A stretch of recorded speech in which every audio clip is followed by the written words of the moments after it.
اللہ من الشیطان الرجیم بسم اللہ الرحمن الرحیم اللہم صلی علی محمد وآل محمد الحمدللہ رب العالمین ماشاء اللہ لا حول ولا قوة الا باللہ العلی العظیم انا للہ و انا الیہ راجعون فزت ورب الکعبہ 18 رمضان المبارک ہے۔ 18 رمضان ہے آج۔ مولا نے امام حسن سے کہا، بیٹا اپنی بہن ام کلثوم سے کہو آج 18واں روزہ میں اپنی بیٹی کے گھر افطار کروں گا۔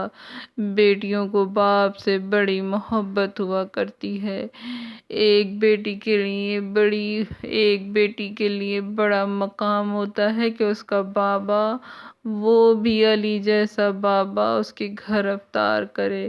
مولا کائنات ام کلثوم کے گھر گئے۔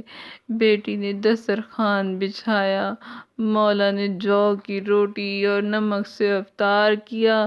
ام کلثوم فرماتی ہیں، بیوی کہتی ہیں، ساری رات بابا مصلی سے اٹھتے ہیں اور صحن میں آ جاتے ہیں۔ بار بار بابا مصلی سے اٹھتے ہیں، صحن میں آ جاتے ہیں، کبھی آسمان کو دیکھتے ہیں، کہتے ہیں انا للہ و انا الیہ راجعون۔ یہی وہ رات ہے جس کا علی سے وعدہ کیا گیا۔ ام کلثوم سے رہا نہیں گیا۔ بی بی تڑپ کے کہتی ہیں، بابا یہ کیسی رات ہے؟ کہا، بیٹا تمہارے نانا نے بشارت کی تھی، ماہ رمضان شب قدر کی رات ہوگی، مصلی عبادت پہ علی آپ ہوں گے، اللہ کا گھر ہوگا، علی تمہارے سر پر ضربت لگے گی۔ آج کی رات وہی رات ہے۔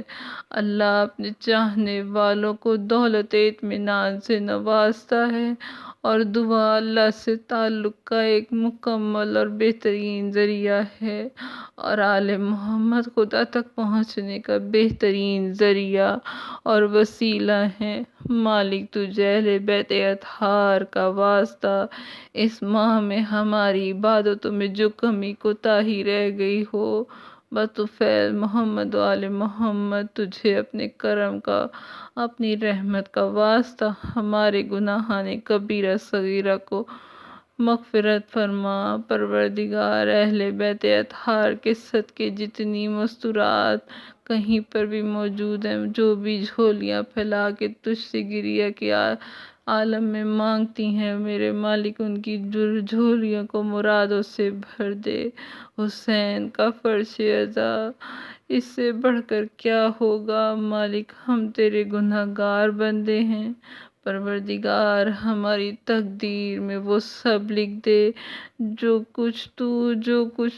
وہ سب کچھ لکھ دے جو تو بہترین لوگوں کے لیے لکھنا قرار دیتا ہے، جو تو نے اپنے بہترین لوگوں کے لیے لکھنا قرار دیا ہے۔ آمین یا رب العالمین۔